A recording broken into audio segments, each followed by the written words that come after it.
আমাদের বিশ্ববাসীর জন্য এক নিয়ামত, শ্রেষ্ঠ নিয়ামত। সকল সৃষ্টিকুলের জন্যই নিয়ামত। মুহাম্মদুর রাসূলুল্লাহ সাল্লাল্লাহু আলাইহি ওয়াসাল্লাম, আল্লাহ রাব্বুল আলামিন তাকে এই মাসেই এই পৃথিবীতে এই ধরাধামে পাঠিয়েছেন। আল্লাহ রাব্বুল আলামিন তার বান্দাদেরকে, তার সৃষ্টি জগৎকে, এই কুল কায়নাতকে সঠিক পথে পরিচালিত করার জন্য আল্লাহ তাআলার পক্ষ থেকে এই পৃথিবীবাসীর হেদায়েতের পথে থাকার জন্য সবচেয়ে গুরুত্বপূর্ণ যেই দুইটা মাধ্যম রেখেছেন, তার একটা হচ্ছে আল্লাহ তাআলার পক্ষ থেকে কিতাব দিয়েছেন। আল্লাহ তাআলার পক্ষ থেকে কি দিয়েছেন? কিতাব। আমাদের কিতাবের নাম কি? কোরআনুল করিম, কোরআনে মাজিদ, কোরআনে হাকিম। সুবহানাল্লাহ বলি। এটা হলো একটা। প্রত্যেক জাতি, এমন কোন জাতি পৃথিবীতে নেই যাদের জন্য আল্লাহ তাআলা হেদায়েতের বাণী পাঠান নাই, অর্থাৎ সবার জন্যই পাঠাইছেন। সুতরাং এই হলো একটা। আরেকটা হলো আল্লাহ রাব্বুল আলামিন এই কিতাবকে মানুষের নিকট পৌঁছে দেওয়ার জন্য আল্লাহ তাআলার পথভোলা বান্দাদেরকে আল্লাহ তাআলার পথে দাওয়াত দিয়ে গাশত করে আনার জন্য যাদেরকে দায়িত্ব দিয়েছেন, সেই দায়িত্ব হচ্ছে আম্বিয়া একরাম, নবী আলাইহিস সালাতু ওয়াস সালাম। এই নবীগণ আল্লাহ তাআলার পথে, আল্লাহ তাআলার মতে, আল্লাহ তাআলার রাস্তায় হেদায়েতের উপরে মানুষদেরকে দাওয়াত দিয়ে, কোরআন দিয়ে আহ্বান করে মুসলিম, মুত্তাকি, মুমিন তথা জান্নাতি বানিয়েছেন। সুবহানাল্লাহ। এই যত নবী পৃথিবীতে এসেছেন, সকল নবীর মুরব্বী, যাকে সাইয়্যিদুল মুরসালিন বলা হয়। কি বলা হয়? সাইয়্যিদুল মুরসালিন মুহাম্মদুর রাসূলুল্লাহ সাল্লাল্লাহু আলাইহি ওয়াসাল্লাম। তিনি শুধু আমাদের নবী না, তিনি শুধু এই জগতের বর্তমান সময়ে যত মানুষ আছে তাদের নবী না, তিনি কুল কায়নাতের সবার জন্য নবী। তিনি সকল নবীদেরও নবী, তিনি সকল সৃষ্টি জগতের জন্য রহমত। সুবহানাল্লাহ। আল্লাহ রাব্বুল আলামিন কোরআনে কারিমে বলেন, ওমা আরসালনাকা ইল্লা রাহমাতাল লিল আলামিন। আল্লাহ তাআলা হচ্ছেন রব্বুল আলামিন। আমরা সূরা ফাতিহায় পড়ি, আলহামদুলিল্লাহি রাব্বিল আলামিন। আয় মালিক, সমস্ত প্রশংসা বিশ্বজগতের প্রতিপালক আল্লাহ রব্বুল আলামিনের জন্য। অর্থাৎ আল্লাহ রব্বুল আলামিন হচ্ছে কি? রব্বুল আলামিন, সকল জগতের রব, মালিক, পালনকর্তা। তিনি সবাইকে লালন পালন করেন। এই জমিনের উপরে যারা আছে তাদেরকে লালন পালন করেন, আসমানে যারা আছে তাদেরকে লালন পালন করেন, সপ্ত আসমানে যারা বিরাজমান তাদেরকে লালন পালন করেন, সপ্ত জমিনের নিচ পর্যন্ত যারা আছে সবাইকে লালন পালন করেন। এক কথায় আল্লাহ রাব্বুল আলামিন রব, সকল জগতের সৃষ্টি জগৎ বলতে যা বোঝায়, তিনি যা সৃষ্টি করেছেন সকলের রবকে। আর আল্লাহ তাআলা হচ্ছেন রব, আর মুহাম্মদুর রাসূলুল্লাহ সাল্লাল্লাহু আলাইহি ওয়াসাল্লাম তিনি আল্লাহ তাআলা যত জগতের জন্য রব, তিনি তত জগতের জন্য রহমত। আল্লাহ রাব্বুল আলামিন যত জগতের মালিক, যত জগতের খালিক, মুহাম্মদুর রাসূলুল্লাহ সাল্লাল্লাহু আলাইহি ওয়াসাল্লাম তত জগতের জন্য রহমত। সুবহানাল্লাহ। সেই মুহাম্মদ সাল্লাল্লাহু আলাইহি সাল্লামের জন্ম মিলাদ এই মাসেই 570 খ্রিস্টাব্দে 12ই রবিউল আউয়াল। এটা হচ্ছে প্রসিদ্ধ বর্ণনা, কিন্তু 8ই রবিউল আউয়াল এটা হচ্ছে বিশুদ্ধ বর্ণনা। দুইটা বর্ণনা গ্রহণযোগ্য। তো আল্লাহ তাআলা এই মাসেই রসুলকে পাঠিয়েছেন। তিনি পৃথিবীর সকলের জন্য রহমত স্বরূপ এসেছেন। এই জন্য আমাদের নিকট, এই পৃথিবীবাসীর নিকট, সকল সৃষ্টি জগতের নিকট, কুল কায়নাতের নিকট এই রবিউল আউয়াল মাস সবচাইতে আনন্দের মাস, সবচাইতে সুখের মাস, সবচাইতে খুশির মাস, সবচাইতে বরকতওয়ালা মাস। কারণ বরকতের নবী মুহাম্মদুর রাসূলুল্লাহ সাল্লাল্লাহু আলাইহি ওয়াসাল্লাম তিনি এই মাসেই এই জমিনে আল্লাহ তাআলা পাঠিয়েছেন। সুবহানাল্লাহ। প্রিয় বন্ধুগণ, এই জন্য নবী করিম সাল্লাল্লাহু আলাইহি সাল্লাম এর আগমনের মাস যদি কেউ জিজ্ঞাসা করে কি মাস, রবিউল আউয়াল মাস। কি মাস?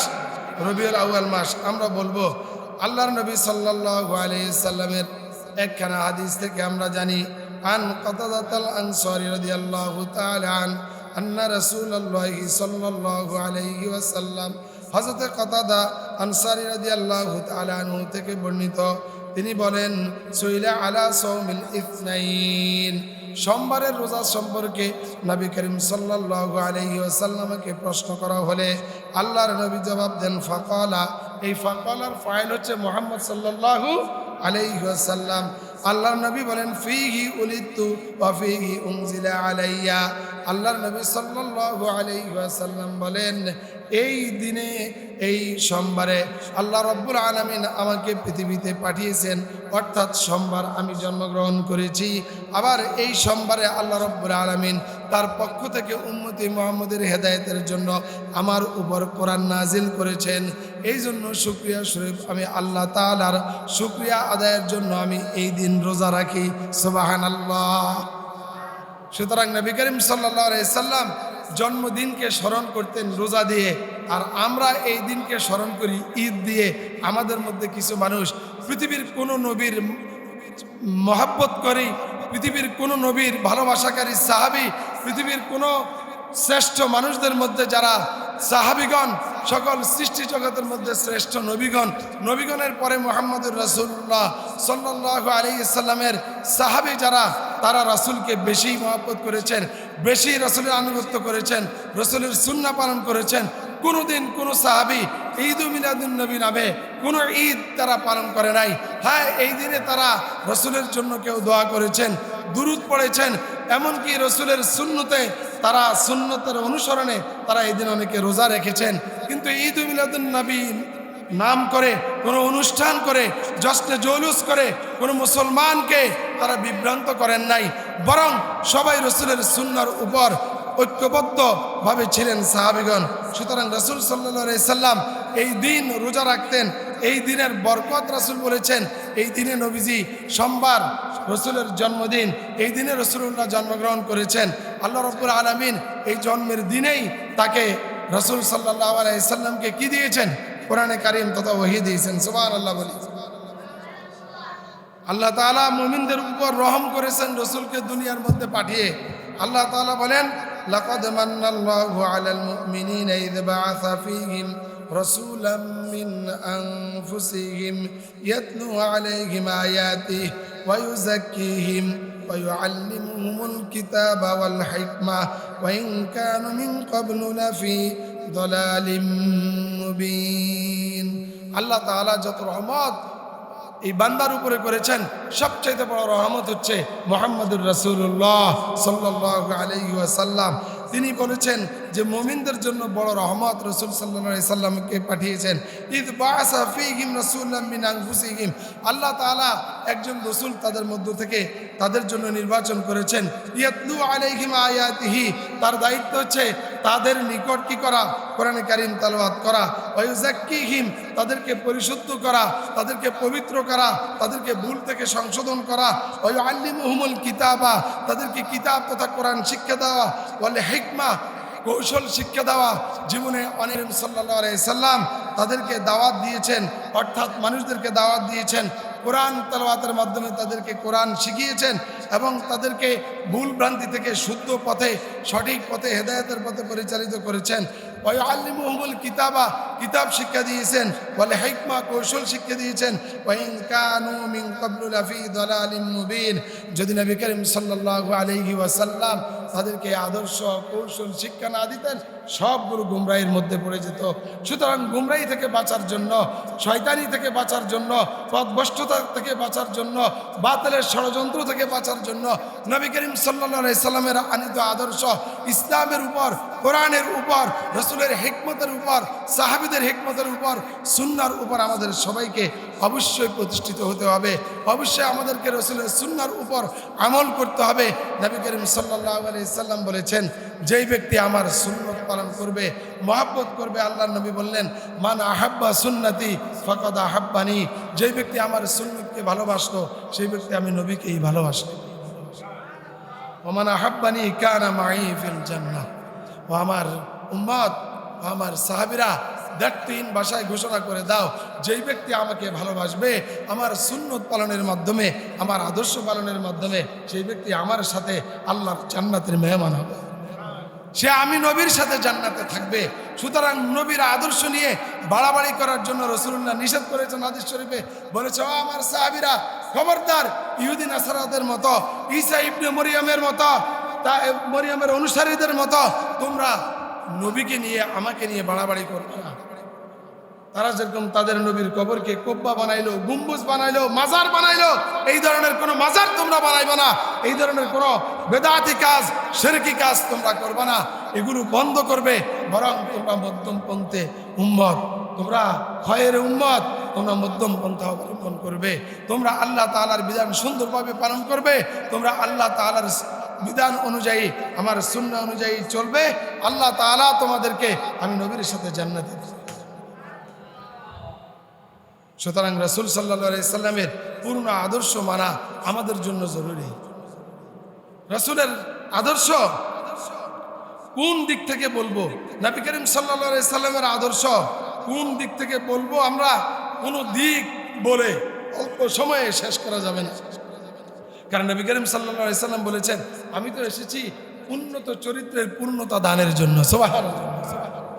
আল্লাহ পাক রাসূলের চরিত্র সম্পর্কে বলেছে, ওয়া ইন্নাকা লাআলা খুলুকিন আযীম, হে রাসূল আপনাকে আমি মহান চরিত্রের অধিকারী বানিয়েছি। এমন মহান চরিত্র আল্লাহ পাক বলেছেন আযীম চরিত্র, আযীম চরিত্র, মহান চরিত্র। আল্লাহ তাআলা যেটাকে মহান বলেছে সেই মহানকে কোনো মানুষ, পৃথিবীর কোনো যন্ত্র কখনো গণনা করে শেষ করতে পারবে না। আম্মা জান আয়েশা সিদ্দিকা রাদিয়াল্লাহু তাআলা আনহাকে জিজ্ঞাসা করেছে রাসূলের চরিত্র সম্পর্কে। আম্মা জান আয়েশা সিদ্দিকা বললেন, কানা খুলুকুল কোরআন, নবীর চরিত্র হচ্ছে পূর্ণ কোরআন শরীফ। সুবহান। রাসূলের পুরো চরিত্র জানতে চাও তো কোরআন পড়ো, কোরআন ধরো। রাসূলকে মানতে চাও, তোমার এই মক্কা মদিনার মতো পৃথিবীর মধ্যে শান্তি চাও, তোমার দেশে শান্তি চাও, তুমি ঝগড়া, মারামারি, কাটাকাটি, খুন খারাপি, ধর্ষণ দূর করতে চাও, ওই মদিনার রাষ্ট্রের যে রাষ্ট্রপতি ছিলেন মুহাম্মদুর রাসূলুল্লাহ সাল্লাল্লাহু আলাইহি ওয়াসাল্লাম, ওই রাষ্ট্রের রাষ্ট্রপতির প্রত্যেকটা আদর্শ সুন্নতের দিকে তুমি তাকাও, সেগুলো গ্রহণ করো। আল্লাহর কসম করে বলছি, আসমানের নিচে জমিনের উপরে সবচাইতে উন্নত রাষ্ট্র তোমরা উপহার দিতে পারবা। আর যদি রাসূলের আদর্শ থেকে, সাহাবীদের আদর্শ থেকে এক তিল পরিমাণ দূরে সরে যাও, পৃথিবীর সকল মনীষী যদি ঐক্যবদ্ধ হও, আল্লাহর কসম করে বলি সকল মনীষীর জ্ঞান শেষ হয়ে যাবে, তাদের প্রজ্ঞা শেষ হয়ে যাবে, তাদের বুদ্ধি শেষ হয়ে যাবে, তাদের সকল ধরনের কলা কৌশল শেষ হয়ে যাবে, তারাও শেষ হয়ে যাবে। এই পৃথিবীতে শান্তি আসবে না। শান্তি আল্লাহ তাআলা দিয়েছেন কোরআনের মাধ্যমে, শান্তি আল্লাহ তাআলা দিয়েছেন রাসূলের আদর্শের মাধ্যমে। রাসূলের আদর্শ যদি পূর্ণভাবে গঠন করা যায়, রাসূলের সাহাবীদের আদর্শ যদি পূর্ণভাবে মানা যায়, ওই সমাজের মধ্যে আল্লাহ তাআলা শান্তি, রহমত, দয়া সব দিক থেকে দান করবে। রাসূলের পরে সাহাবীগণ, বিশেষ করে ওমর রাদিয়াল্লাহু তাআলা আনহু, প্রত্যেক সাহাবী সুন্দরভাবে রাষ্ট্র পরিচালনা করেছেন। আবু বকর সিদ্দিক রাদিয়াল্লাহু তাআলা আনহু, ওমর রাদিয়াল্লাহু তাআলা আনহু, আলী রাদিয়াল্লাহু তাআলা আনহু, উসমান রাদিয়াল্লাহু তাআলা আনহু, সবাই সুন্দরভাবে পুঙ্খানুপুঙ্খ রূপে মানুষকে শান্তি দিয়েছেন। সন্ত্রাস ছিল না, চাঁদাবাজ ছিল না, শুধু ছিল ইহুদি খ্রিস্টানদের শত্রুতামি। আজও যারা দ্বীন ইসলামের সঠিক কাজ করবে, আজও যারা রাসূলের আদর্শ অনুযায়ী নিজেরা চলবে, মানুষদেরকে চালাবে, আজও যারা রাসূলের আদর্শ অনুযায়ী নিজের পরিবার পরিজনকে চালাবে, সমাজ চালাবে, রাষ্ট্র চালাবে, তাদের বিরুদ্ধে, তাদেরকে নস্যাৎ করার জন্য তাদের বিরুদ্ধে অবস্থান নিচ্ছে ইহুদি খ্রিস্টানরা। ঠিক না বেঠিক? এখনও তারা ষড়যন্ত্র করতেছে, কিয়ামত পর্যন্ত করবে।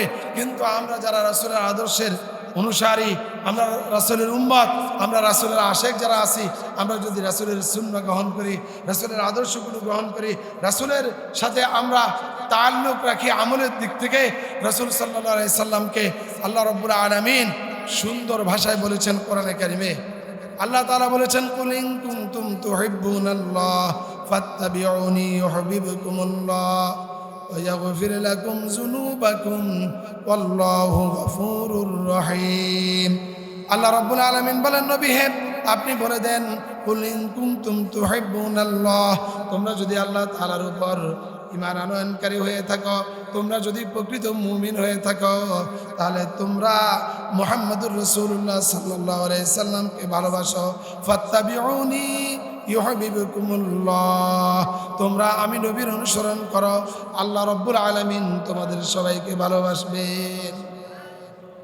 তুমি নবীকে ভালোবাসবা, নবীর ভালোবাসা মানে হচ্ছে ফাত্তাবিউনি, আমার অনুসরণ করো, আমার আদর্শ মানো, আমি যেভাবে সমাজ চালিয়েছি সেভাবে চালাও, আমি যেভাবে রাষ্ট্র চালিয়েছি সেভাবে চালাও, আমি যেভাবে পরিবার চালিয়েছি সেভাবে চালাও, আমি যেভাবে সমাজ চালিয়েছি সেভাবে চালাও, আমি যেভাবে ব্যবসা চালিয়েছি সেভাবে চালাও, আমি যেভাবে বিচার আচার করেছি সেভাবে করো, আমি যেভাবে মানুষের মধ্যে মধ্যস্থতা করেছি, ঝগড়া মিটিয়ে দিয়েছি সেভাবে করো, আমি যেভাবে বিবাহ শাদী করেছি সেভাবে করো, তাহলে আমার অনুসরণ হবে। ফাত্তাবিউনি, এর উপরে তোমাদের আমল হবে। সুবহানাল্লাহ। ওয়া ইয়াগফির লাকুম যুনুবাকুম, আল্লাহ রাব্বুল আলামিন তোমাদেরকে ক্ষমা করে দিবেন, তোমাদের পাপ রাশিগুলো কি করবেন, মাফ করে দিবেন। সুবহানাল্লাহ বলি। আল্লাহু গফুরুর রহিম, আল্লাহ তাআলা হচ্ছেন সবচাইতে উত্তম ক্ষমা করনেওয়ালা, আল্লাহ তাআলা হচ্ছেন উত্তম মাগফিরাত করনেওয়ালা, আল্লাহ তাআলা ক্ষমাকারী, আল্লাহ তাআলা উত্তম ক্ষমাকারী।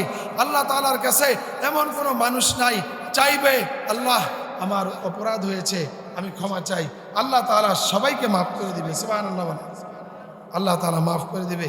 প্রিয় বন্ধুগণ, এই জন্য আল্লাহ রাব্বুল আলামিন আমাদের সবাইকে রসুলের পূর্ণ আনুগত্য করার তৌফিক দান করে, বলেন আমিন। কারণ নবী করিম সাল্লাল্লাহু আলাইহি সাল্লামের আদর্শ ছাড়া কোনো আদর্শ পৃথিবীতে কেউ যদি মানে, সেই ব্যক্তি মানতে মানতে শেষ হয়ে যাবে, কিন্তু সেই ব্যক্তি সৎ পথ পাবে না, হেদায়েত পাবে না। হেদায়েত পেতে হলে রসুলের আদর্শের উপর থাকতে হবে। আল্লাহ রাব্বুল আলামিন বলেছেন, মাইয়াতাসিম বিল্লাহ ফাকাদ হুদিয়া ইলা সিরাতিম মুস্তাকিম, আল্লাহ তাআলার রজু বিধানকে ঐক্যবদ্ধভাবে তোমরা পালন করো, এটাই হেদায়েত। আমার বন্ধুগণ, নবী করিম সাল্লাল্লাহু আলাইহি সাল্লাম, সর্বশেষ আমি যেই কথা বলবো, আমাদের অতিথি কথা বলবেন। আল্লাহর নবী বলেছেন, আল কাইয়িসু মান দারা নাফসাহু ওয়া আমিলা লিমা বা'দাল মাউত ওয়াল আজিজু মান আতবা নাফসাহু হাওয়াহা ওয়া তামান্না আলাল্লাহ। আল্লাহর নবী সাল্লাল্লাহু আলাইহি ওয়াসাল্লাম বলেছেন, যেই ব্যক্তি আল্লাহ তাআলার নিকট পরকালের সকল ধরনের শান্তি চায়, কল্যাণ চায়, আল্লাহ তাআলার নিকট দুনিয়া এবং আখিরাতের বালাই চায়, তাহলে সে যেন পরকালে শান্তিতে থাকার জন্য উপযুক্ত আমলগুলো দুনিয়াতে করে। সুবহানাল্লাহ বলে। মান আতবা নাফসাহু হাওয়াহা তামান্না, কিন্তু সে যদি রাসূলের আদর্শ বাদ দিয়ে, কোরআন বাদ দিয়ে, সাহাবীদের আদর্শ বাদ দিয়ে যদি নিজের ইচ্ছা মতো মন মগজ অনুযায়ী সে দুনিয়াতে চলে, তাহলে তার পরকালে জান্নাত চাওয়া এটা হচ্ছে বেহুদা কাজ, এটা হচ্ছে আকাশ কুসুম কল্পনা, এটা কোনো ক্রমেই সম্ভব না। কারণ আল্লাহ তাআলা হচ্ছে জান্নাতের মালিক, আল্লাহ তাআলা জাহান্নামের মালিক। আল্লাহ তাআলা জান্নাত তাকে দিবেন যে আল্লাহ তাআলার পূর্ণ আনুগত্য করবে, আইন মানবে, রসুলের আদর্শ মানবে, সাহাবীদের আদর্শ মানবে। আল্লাহ তাআলা তাকে পূর্ণভাবে ঈমানওয়ালা ঘোষণা করবে, তাকে আল্লাহ তাআলা মুত্তাকি ঘোষণা করবে। যদি সে দুনিয়াতে পাপাচারের মধ্যে থাকে, যদি সে দুনিয়াতে পাপাচারের মধ্যে থাকে, গুনার মধ্যে লিপ্ত হয়, যদি সে দুনিয়ার মধ্যে তার নিজের ইচ্ছা অনুযায়ী, তার দিল যেভাবে চায়, তার নাফস অনুযায়ী সে চলে, তাহলে সেই ব্যক্তি আল্লাহ তাআলার কাছে জান্নাত চাইতে পারবে। এখন যে মানুষগুলো নামাজ ছাড়া, কোরআন ছাড়া, ইসলাম ছাড়া বরং ইসলামের ক্ষতি করে মুসলমানের ছেলে হয়েও তারা দাবি করে আমরা মুসলমান, কারণ তার মুখের মধ্যে আল্লাহ তাআলা শক্তি দিয়েছে, তার জবানে শক্তি আছে, কথা বলার শক্তি কে দিয়েছে? আল্লাহ। সে গুনাহ করার পরও বলে যে আমি শ্রেষ্ঠ মুমিন, নামাজ না পড়ে টেবিল থাপড়ায় বলে আমার দলের লোক সবচেয়ে বেশি নামাজি, এরকম নেতাও আমরা এই দেশে দেখেছি। কিন্তু যারা মুমিন হবে তাদেরকে ঈমানের ঘোষণা কি করতে হবে? তাসদিক ইকরার বিল লিসান, তাদের জবান দ্বারা কি করতে হবে? ঘোষণা করতে হবে। তাসদিক বিল জিনান, অন্তর দ্বারা বিশ্বাস করতে হবে। আমল বিল আরকান, আমলে পূর্ণ তাকে কি করতে হবে? পালন করতে হবে, তাহলে সে মুমিন হবে। এটা মুমিনদের শর্ত। আমি দেই নাই, দিয়েছেন মুহাম্মদুর রাসূলুল্লাহ সাল্লাল্লাহু আলাইহি ওয়াসাল্লাম। আর এই শর্ত দিয়েছেন আল্লাহ তাআলা কোরআনে কারীমের মধ্যে। অসংখ্য আয়াত আছে, অসংখ্য আল্লাহ তাআলার বর্ণনা আছে। ইমানদার হতে চাই, আল্লাহর বিধানের উপর উঠতে হবে। আর আল্লাহর বিধানের উপর উঠতে হলে রাসূলের আদর্শ ছাড়া উঠার কোনো সুযোগ নাই। এজন্য আল্লাহ হচ্ছে রব্বুল আলামিন, মুহাম্মদুর রাসূলুল্লাহ সাল্লাল্লাহু আলাইহি ওয়াসাল্লাম তিনি হচ্ছে রাহমাতুল লিল আলামিন। এই জন্য আমরা রসুলকে পূর্ণভাবে মানব, মানার চেষ্টা করব। ছোট হই বড় হই, রসুলের আদর্শের ছাড়া কোনো আদর্শ নাই। তুমি যদি চুল অন্য কোনোভাবে রাখো রসুলের আদর্শ ছাড়া, তাহলে তো তুমি তাকে অনুসরণ করলা। তুমি তো রাসুলের উম্মত মানে হচ্ছে অনুসারী, তুমি তো রাসুলের উম্মত হইতে পারলা না। তুমি যার টাইপে, যার ক্যাটাগরিতে, যাকে অনুসরণ করে তুমি চুল কাটলা, তুমি তার উম্মত হয়ে গেলা। যার ক্যাটাগরিতে তুমি দাড়ি রাখলা, তুমি তার উম্মত হয়ে গেলা। যার ক্যাটাগরিতে, যার আদর্শ অনুযায়ী তুমি আদর্শ পালন করলা, তুমি তো তার উম্মত হয়ে গেলা। তুমি যার আদর্শের উপরে জামা পরলা, প্যান্ট পরলা, তুমি পোশাক পরলা, রাসূলের পোশাকের সাথে, সাহাবীর পোশাকের সাথে তোমার কোনো সম্পর্ক নাই, তাহলে তুমি রাসূলের পূর্ণ উম্মত হতে পারো নাই। এই কথাগুলো আল্লাহ তাআলা, ছোট ছোট কথা, আল্লাহ পাক আমাদের সবাইকে বুঝার তৌফিক দান করেন। মা বোনেরা যারা বাসা বাড়ি থেকে শুনছেন, তারা যদি রাসূলের আদর্শের উপর, আল্লাহ তাআলার বিধান পর্দার উপর থাকেন, রাসূলের আদর্শের উপর থাকেন, তাহলে মা বোনেরা জান্নাতি হবে। আপনি ঈমানের উপর থাকবেন, আপনি নামাজ পড়বেন, আপনি রোজা করবেন, ফরজ রোজা ছেড়ে দিবেন না, স্বামীর পূর্ণ আনুগত্য করবেন, স্বামীর সম্পদ আপনি রক্ষা করবেন, আপনি ইজ্জত, আপনার ইজ্জতের রক্ষা করবেন, তাহলে আল্লাহ তাআলার রাসূল বলেছে আপনি জান্নাতি মহিলা, আপনি আল্লাহ তাআলা আপনাকে জান্নাত দিবে।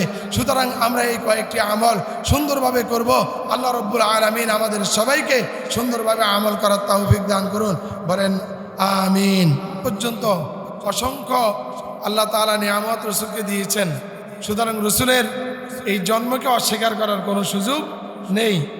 জন্ম জানতে হবে এবং সেখানে যেই ধরনের রহমত বা যে ধরনের ঘটনাগুলো ঘটেছে এগুলো আমরা জানলে আমাদের হৃদয় প্রশান্তি লাভ করবে, আমাদের আনন্দ বেড়ে যাবে। আর সিরাত হল জন্ম থেকে মৃত্যু পর্যন্ত পুরা সময়টা, যেটা রাসূলের চরিত্র সম্পর্কে আমি কথা বলেছিলাম। আয়েশা সিদ্দিকা রাদিয়াল্লাহু তাআলা আনহা বলেছেন যে পুরা সিরাতটাই হলো কি? আল কোরআন। সুতরাং রাসূলের সিরাত আমাদের মানতে হবে, রাসূলের আদর্শের বাইরে কোনো আদর্শ আমাদের মানা যাবে না। এই কথার উপরে আমি বক্তব্য দিয়েছি। আল্লাহ তাআলা রাসূলের মিলাদ, জন্ম এবং রাসূলের সিরাত যেভাবে জানা এবং মানা প্রয়োজন, আল্লাহ পাক আমাদের